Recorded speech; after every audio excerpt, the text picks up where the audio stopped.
Hey, Book Nook friends. I'm waiting for my friend Jenna to join this call so we can check in on each other's Mia Talks speeches. I figured you'd want to come along for this part of the writing process. Looks like she's connecting now.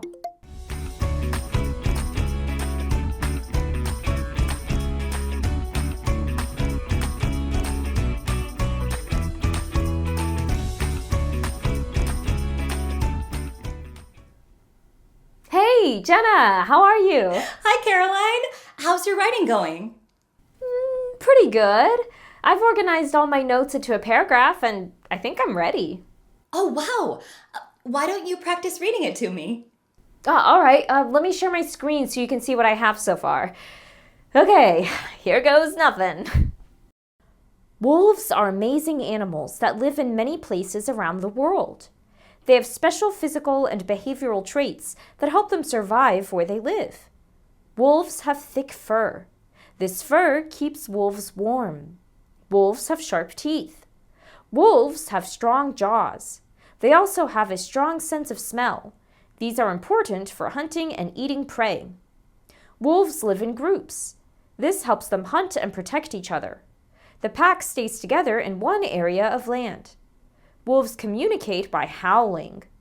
Wolves are smart and strategic. This is how they hunt together. They use teamwork to hunt. Wolves have unique traits. Their fur, teeth, and pack behavior are important and help them survive in even the toughest environments. That's a great first draft, Caroline. Draft? What do you mean?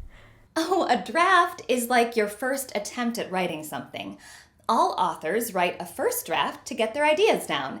Then they go to a second, third, maybe even a fourth draft.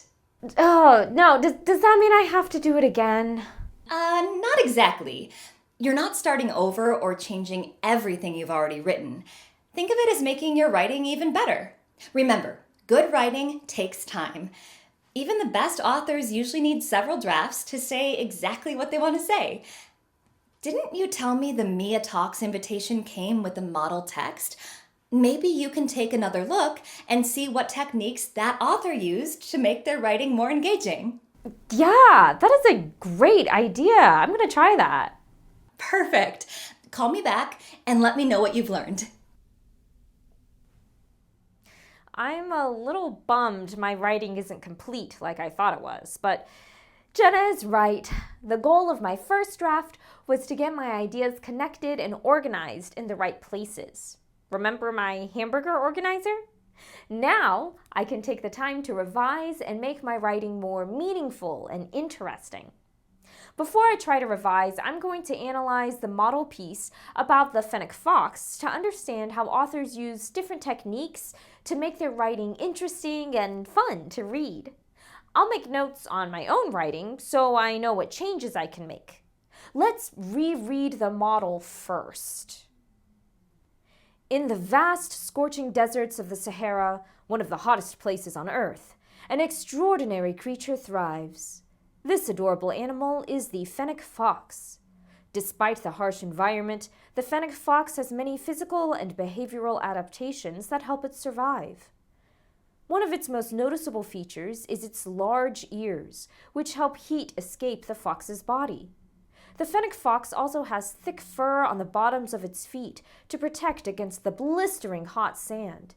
Its fur is light, so it can reflect sunlight, keeping the fox cool. The fennec fox can also go long periods without water, getting moisture from its diet of insects, small rodents, and plants. Fennec foxes are nocturnal or active at night when temperatures are lower and their prey is easier to find. They dig complex burrows that provide a cool, safe hiding spot from predators and heat. These social animals work together to find food and protect one another. The fennec fox is a remarkable example of how animals can adapt to their environment. Its unique physical traits and social behaviors have enabled it to thrive in the Sahara Desert. What do you think makes this writing so successful? Pause here to write down any ideas you have about what makes this text so interesting. What do you think? One of the first things I noticed was the domain-specific vocabulary. Remember when we read about the jellyfish in space and learned how to use clues from the author to understand these types of words and phrases? Actually, now that I think about it, domain-specific words have been part of every text we've read so far. The model uses engaging and domain-specific words like nocturnal and burrows. In my writing, all of my facts are true, but I could include more words related to the wolves, their bodies and behaviors, and even the places they live. This kind of vocabulary makes the text more interesting to read and helps the reader learn more about the topic. Let's make a note to include domain-specific vocabulary. All right, now listen to this introduction. In the vast scorching deserts of the Sahara, one of the hottest places on Earth, an extraordinary creature thrives. Isn't this introduction captivating? It really grabs my attention. It describes the environment of the fennec fox so well. This helps us understand why the fennec fox has its special adaptations to survive in a very specific, sometimes challenging place. My draft doesn't describe the wolf's environment at all. Instead of just saying, wolves are amazing animals that live in many places around the world, I could describe the places. I could give details about the environment to show why their adaptations are important. Authors include descriptive writing to help their readers imagine things, especially if it will support their main idea.